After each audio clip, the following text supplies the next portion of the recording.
Salut à toi, voici une nouvelle partie d'une richesse stratégique extraordinaire de la part du jeune Bobby Fischer. C'est une partie qui a été disputée en 1957 lors du 58e Open des États-Unis. On est à la ronde 3 du tournoi et Bobby ouvre avec le coup E4. E5, cavalier F3, cavalier C6. Et on se dirige directement vers une ouverture espagnole avec le coup fou B5, A6, fou A4, cavalier F6, donc attaque le pion E4, vous connaissez ces coups, petit roc, fou E7, donc là les noirs optent pour la variante fermée de l'espagnol, tour E1, on vient protéger le pion maintenant, B5, chasse le fou, fou B3, D6 et là C3. Donc C3 j'explique quand même pour les débutants, l'idée du coup C3 c'est de jouer, de préparer le coup D4 et de laisser une case de retrait au fou en cas de cavalier A5. Petit roc, H3 pour prévenir les clouages via fou G4 qui pourrait un peu affaiblir la poussée D4. Cavalier A5. Donc là on rentre dans la variante principale de la défense espagnole, la variante Chigorin, qui a plusieurs coups ici pour les noirs évidemment. Vous pouvez jouer cavalier B8, la variante Breyer. Vous pouvez jouer fou B7, la Zaitsev.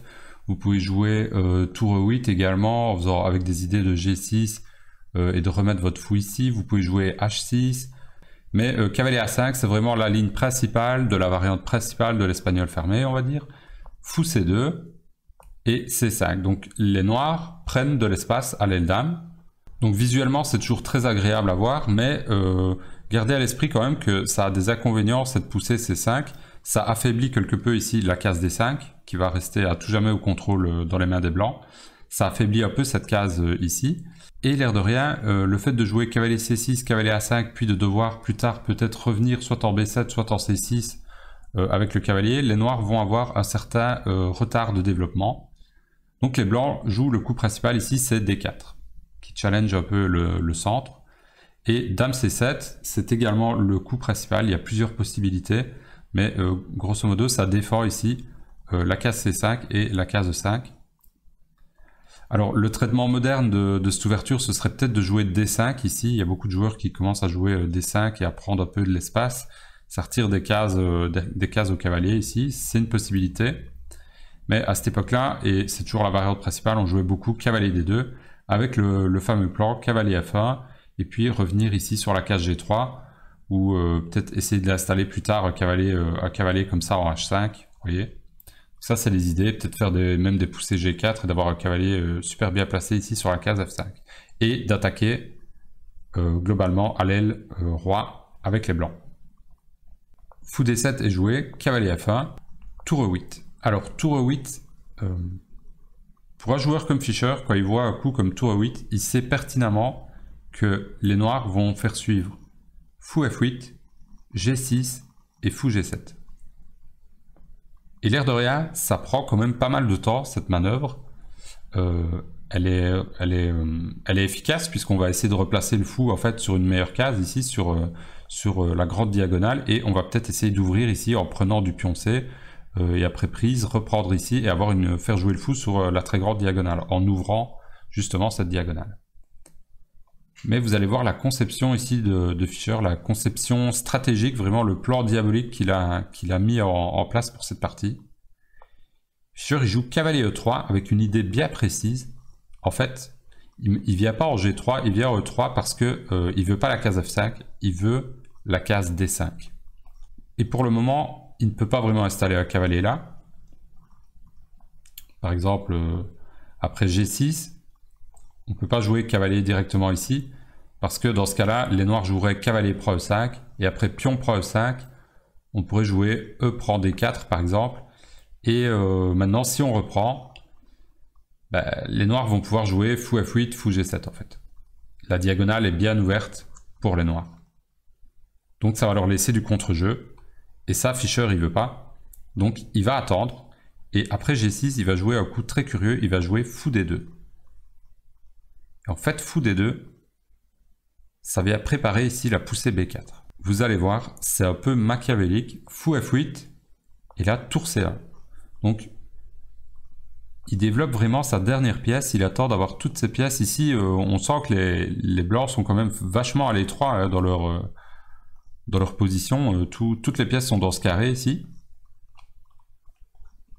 Et vous allez voir le ressort de la position après fou G7 que Fischer dit que c'est une erreur. En réalité, c'est pas exactement une erreur. Si vous regardez à l'ordinateur, la position est jouable pour les noirs. Et maintenant que tout est prêt, Fischer nous explique qu'il joue B4. Et si les noirs prennent ce pion, et bien là on peut jouer pion prend B4. Et si le cavalier vient là, ben on va jouer cavalier prend. Et si les noirs recapturent, alors les noirs ne veulent pas recapturer de la dame, puisqu'il y aurait fou B3. Donc là, on voit bien que il y a un gros problème. Déjà, la dame est perdue. Ça, c'est la première chose. Par exemple, après ça, je pense qu'on peut piéger la dame comme ceci. Cavalier, ouais, tour C3. Là, c'est terminé. Mais surtout, ça active aussi les fous même dans d'autres variantes, de reprendre de la dame ici. À chaque fois que les blancs ont fou B3, même si la dame peut ressortir, ça va activer en fait la paire de fous des blancs. Ce qui est le but en fait des blancs.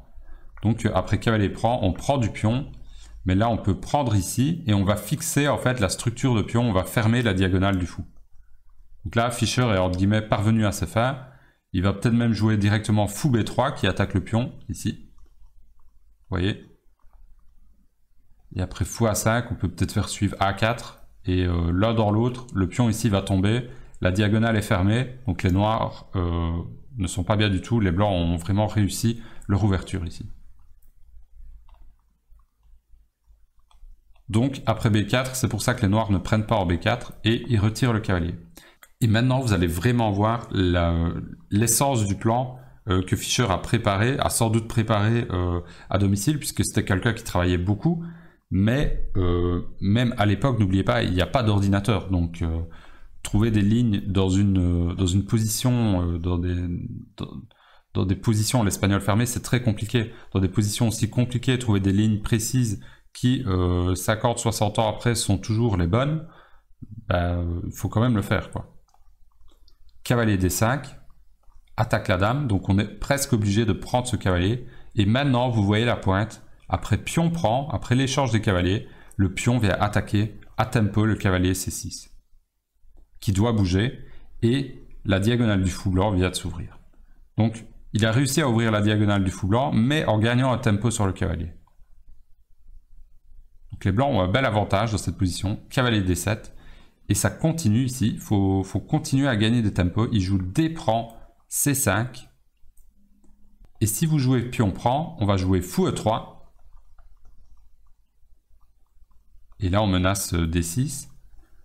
Dans la partie, c'est pas loin de ce qui s'est passé, les noirs ont joué cavalier prend, D5, fou B3, donc voilà, vous voyez que le fou blanc commence à s'activer ici. Commence à avoir une belle diagonale. Cavalier bouge. Pion prend. Nouveau tempo sur la dame. Dame prend. Cavalier G5. On attaque la case F7.